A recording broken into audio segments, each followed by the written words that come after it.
बिस्मिल्लाहिर्रहमानिर्रहीम। नाज़रीन, hit story के साथ मैं हूं शमशाद मांगट। नाज़रीन, जैसा कि मैं अक्सर कहता हूं कि इस्लामाबाद की जितनी भी हाउसिंग सोसाइटियाँ, पिंडी की भी हों, लाहौर की भी हों, हर जगह ही करप्शन है। लेकिन जो कोऑपरेटिव सर्कल है वो तो समझे ये आपस के बामी तावन के ज़रिए एक करप्शन इसको कह लें। अब जिना गार्डन है इस्लामाबाद की, ये एक बड़ी पुरानी हाउसिंग सोसाइटी है, लेकिन इसका बड़ा कमाल है, इसका पेट बहुत बड़ा है।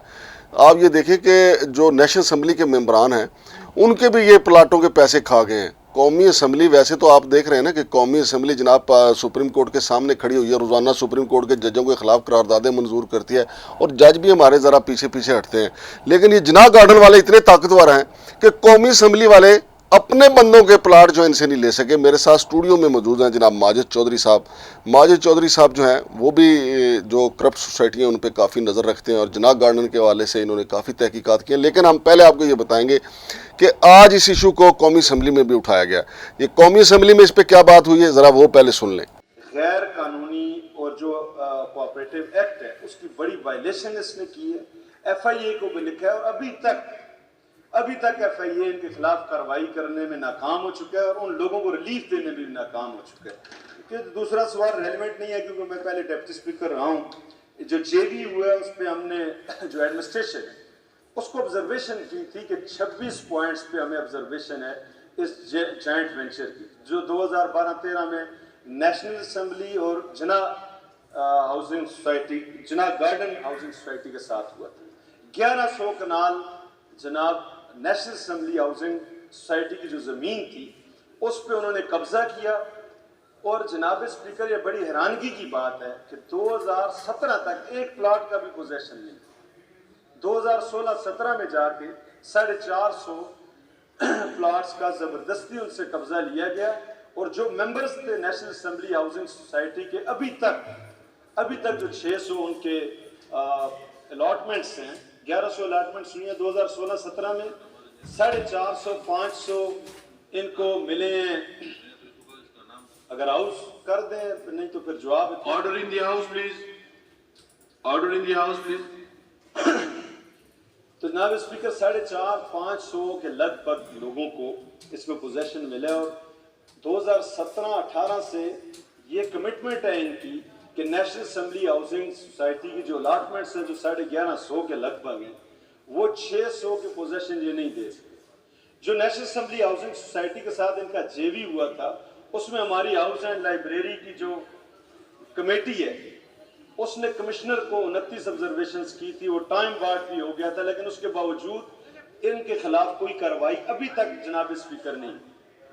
और मेरी आपसे गुजारिश है, ये एक बड़ा माफिया है, ये लोगों से डेवलपमेंट चार्जेस और प्लाट्स के साइज भी कम कर रहे हैं। डेवलपमेंट चार्जेस भी जो इनिशियल प्लॉट की कीमत है उसके बराबर ये ले रहे हैं।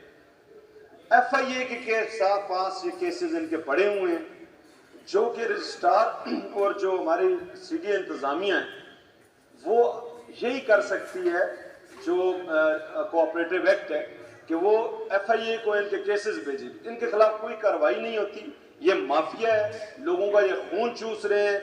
ऐसी रूलिंग दी जाए जनाब स्पीकर ताकि ये FIA फौरी तौर पे इनके खिलाफ कार्रवाई करे और जो 15-20 सालों से लोग जिन्होंने मेंबरशिप ली है, जिन्होंने डेवलपमेंट चार्जेस दिए हैं, जिन्होंने सारे अपने ड्यूज दिए हुए हैं, उनको अभी तक पोजेशन और प्लॉट्स नहीं मिले। ये सूरत हाल है। और मैं जी, तो नाज़रीन, आपने सुना कि कौमी असम्बली में भी जिक्र हुआ है इसका, बस जिक्र ही हुआ है। कौमी असम्बली वालों में इतनी तड़ होती तो इतनी देर तक ये जिना गार्डन वाले उनके प्लाट खा के ना बैठे होते, पैसे खा के ना बैठे होते।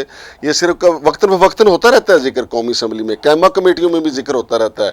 इन लोगों को बुलाया भी जाता है, जिना गार्डन वालों को, खा कोई भी इनकी इंतजामिया, उनको बुलाया जाता है कि भाई हमारे प्लाट कब देंगे। वो इनको लॉलीपॉप दे के निकल जाते हैं, मीठी गोलियाँ इनको देते हैं और फिर ये चूसते रहते हैं। फिर साल के बाद याद आता है कि यार जिना गार्डन वाले वादा करके गए थे, दोबारा आए नहीं। माजिद चौधरी साहब, अब नई जो करप्शन की दास्तान है यहाँ पे जिना गार्डन में, वो क्या है? बहुत शुक्रिया शमशाद मांगट साहब, आपने मुझे इस जो आज का हॉट टॉपिक है, जहाँ पे जिस तरह आपने बताया कि कौमी असम्बली में भी बड़ी तफसील के साथ मुर्तज़ा जुवैद अब्बासी साहब ने इसके ऊपर ब्रीफिंग दी, तो ये जो कोऑपरेटिव हाउसिंग सोसाइटियाँ हैं सर, ये एक करप्शन का गढ़ बन चुका है।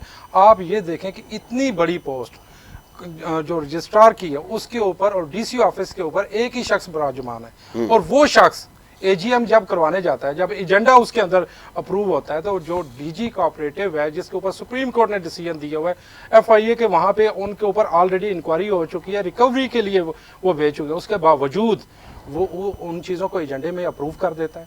अप्रूव तकरीबन हो चुके हैं, वो उसने अप्रूव कर दिया। तो आप ये देखें कि ये कितना बड़ा माफिया है। वहाँ पे 7,000 प्लस अफेक्टी हैं। आप यकीन करें, अगर आप मेरे साथ आए तो वो लोग जो सालों से बरसों से इंतजार कर रहे हैं, 15-15, 20-20 साल उन लोगों को हो गए हैं, वो बेचारे इस इंतजार में है कब ये फाइल प्लाट बनेगी, लेकिन वो फाइल है, प्लाट ही नहीं बन पा रही। वो डेवलपर और ये जो माफिया है, इनका जिस तरह आपने पेट का इतना बड़ा पेट है, इनका पेट भर ही नहीं सका। तो आप ये अंदाजा करें कि इस हद तक सुप्रीम कोर्ट का उसके ऊपर डिसीजन आ चुका है। सुप्रीम कोर्ट का सर, सुप्रीम कोर्ट ने उस पर सो मोटो लिया है, डिसीजन आ चुका है। इस्लामाबाद हाई कोर्ट ने उसके ऊपर डिसीजन दिया, एफआईए की इंक्वायरी जा चुकी है रिकवरी के लिए, लेकिन अब तक रिकवरी कहाँ से करनी है? रजिस्ट्रार ऑफिस जो है वो टच से मस नहीं होता। मेमन साहब यार देखिए, रजिस्ट्रार ऑफिस को तो कानून के मुताबिक जो है डीसी को रजिस्ट्रार के जो है इख्तियारात हासिल हैं, लेकिन वो इख्तियारात पॉजिटिव भी तो इस्तेमाल हो सकते हैं ना, लोगों का हक दिलाने के लिए भी तो इस्तेमाल हो सकते हैं, ज़रूरी नहीं है नेगेटिव ही इस्तेमाल हो। अब डीसी साहब को चाहिए कि इतना अरसा हो गया, बल्कि पार्लियामेंट को चाहिए, पार्लियामेंट तो वैसे तो वो कह रहे हैं कि जी हम जजों को बुलाएंगे कौमी असम्बली की कैमा कमेटियों में, इस्तेकाक कमेटियों में, और यार जहाँ पे असल मसला जिनको बुलाना चाहिए और जो आ भी जाएंगे और आपकी डांट डपट सह भी लेंगे, उनको क्यों नहीं बुलाते? सर मैं आपसे ये अर्ज कर रहा हूँ कि मेरे जैसा एक अदना सा शख्स, एज ए जर्नलिस्ट, मैं एक वर्कर हूँ, तो मैंने जब इसके ऊपर स्टोरी की तो मुझे मुख्तलिफ़ किस्म की थ्रेड आई और ब्लैकमेल बाकायदा किया गया और कहा गया कि आप इस स्टोरी से पीछे हट जाएं वरना आपको निशान इबरत बना देंगे। तो आम शख्स जो है वो सर कैसे वो आवाज़ आप बताएं? नहीं, अरकान असम्बली तो आम नहीं है ना यार, वो सर तो मैं समझता हूँ कि अरकान असम्बली भी इस माफिया के आगे बेबस है। आप मान लें इस चीज़ को, क्योंकि सुप्रीम कोर्ट के डिसीजन और जिस तरह मुर्तज़ा जुवैद अब्बासी साहब ने आज इस पॉइंट को हाईलाइट किया, इससे पहले भी वो इसके उनके पास ये जा चुका है, इसके ऊपर बाकायदा मेरा ख्याल है जब वो डिप्टी स्पीकर थे उन्होंने एक डिसीजन भी दिया हुआ, उसके बावजूद कुछ भी नहीं हो रहा वहाँ पे। वो अफेक्टिंग है अब 7,000 प्लस फेज़ 2 जो है वो ये टोटल जो है वो 7,000 अफेक्टी है इनका। 7,000 अफेक्टी ये फेज़ 1 और 2 के मिला के तकरीबन लगभग इसके हैं 7,000 प्लस। अरकान कौमी असम्बली इसमें कितने? अरकान कौमी असम्बली तो मुझे एग्जैक्टली नहीं पता, वो आज वो जिस तरीके से बता रहे थे कोई 1100 जो है ना उनकी प्लाट थे, जिसमें कोई 400 या 500 जो है ना वो उनको अभी डिलीवर हुए हैं। तो यार ये कोई छोटी तादाद तो नहीं है यार। ये जो जना गार्डन वाले ना, मैं आपको माजिद चौधरी साहब बताऊं, ये इसका असल करता धरता नवाज खान है। नवाज खान मेरा ख्याल अब भी नवाज खान ग्रुप जीता हुआ है, आपको पता है इसके? नहीं, नवाज खान ग्रुप ने जो ग्रुप दूसरा जीता हुआ था वहाँ पे अल बदर, अल इत्तेहाद और इनकलाब ग्रुप था, तो उसके साथ अभी ये सब एक वो जिस तरह टोला है ना, मतलब नवाज खान भी साथ ही है, साथ मिल गया एजीएम में, वो सब अपने अपने वो जो 7-8 अरब की करप्शन है उसको बचाने के लिए सारे इकट्ठे हो गए एक ही प्लेटफॉर्म पे। एजेंडे में वो उन्होंने एजेंडा जो पेश किया, एजेंडे में ये लिखा हुआ है कि ये पॉइंट नंबर 13 ये अप्रूव होगा, पॉइंट नंबर 13 जो सबका एमसी थी उसके जो डिसीजन थे वो उसको जी अप्रूव किया जाए। वो कैसे किया जाए बताया नहीं है क्या उसमें? माजिद चौधरी साहब, ये जो टोला जिसका आप जिक्र कर रहे हैं ना, ये जो नवाज खान है, इसके बारे में एफआईए वाले सुप्रीम कोर्ट में उन्होंने जाके बयान दिया था कि जनाब हमारी ज़िंदगी को ख़तरात लाहक हैं, हम इस केस की तफ्तीश नहीं कर सकते, नवाज खान हमारी ज़िंदगी ले सकता है। आपको पता है नवाज खान के खिलाफ मुकदमे दर्ज थे, फिर भी वो गिरफ्तार नहीं हुआ था। ये इतने ताकतवर लोग हैं, लेकिन अगर कौमी असम्बली काबू नहीं कर सकती तो फिर अल्लाह ही हाफ़िज़ है। तो सर ये आप देखें, हम तो अपनी जान जो है वो हथेली पे रख के जब स्टोरी करते हैं लेके आते हैं, तो हमारे जो इदारे हैं बजाय वो ऐसे लोगों को वो उनके ऊपर काम करें, उन्हें निशान इबरत बनाएं, बल्कि ये देखें कोई इदारे उनके साथ मिल जाते हैं, वो 10 दिन 5 दिन उनके ऊपर अगर कोई होता भी है तो उसके बाद वो दहले से बाहर घूम फिर रहे हैं। इतनी अरबों की करप्शन है। आप जैसा मेरे जैसा बंदा, क्या आप ये मुमकिन है कि इतनी करप्शन करके हम आज़ाद जो है ना दंदनाते फिर क्यों? नहीं, ये बात आपने दुरुस्त की, शुक्रिया माजिद चौधरी साहब। नाजरीन आपको ये बता दूं, एफआईए के 2 ही तरीके हैं। एफआईए या तो पैसे लेके लंबे अरसे तक खामोश रहता है। अभी चंद रोज़ पहले जो है वजारत दाखिला कोऑपरेटिव हाउसिंग सोसाइटी के खिलाफ एफआईए ने मुकदमा दर्ज किया है 7 साल की इन्वेस्टिगेशन के बाद, यानी 7 साल जो इन्वेस्टिगेशन चलती रही, फिर मुकदमा दर्ज हुआ। उससे पहले सीडीए का एक मेडिकल कोऑपरेटिव हाउसिंग सोसाइटी थी, उसके खिलाफ 12 साल तक इन्होंने तफ्तीश की, फिर मुकदमा दर्ज हुआ। यानी 2 नंबरी की इंतहा है, या ये डर जाते हैं कि जे आगे माफिया, या फिर हिस्सा बकदर जुस्सा। शमशाद साहब अगर इजाज़त हो मैं एक और सवाल भी इसमें जो आपको सॉरी एक इन्फॉर्मेशन दूँ। ये तो आप बात करें नेशनल असम्बली की, बैंकर सिटी वहाँ पे नैब का प्रकाशन लगा हुआ है, वो उसको जिना गार्डन ने प्लॉट बना के सेल कर दिए हैं। आप खुद अंदाज़ा करें, नैब का वहाँ पे, वो नैब की कस्टडी में है, लेकिन उन्होंने वहाँ पे प्लॉट जो है ना बना के 700 प्लस कनाल के जो है ना उन्होंने सेल भी कर दी। वहाँ पे डीबी लगी हुई है, इंफ्रास्ट्रक्चर बना हुआ, कैसे बन गया? अभी नैब को ये नोटिस, हाँ, ये हो ही नहीं सकता कि नैब वालों को इल्म ना हो। सर वो आप खुद अंदाज़ा करें, तो नैब से भी ताकतवर तो हुआ ना ये।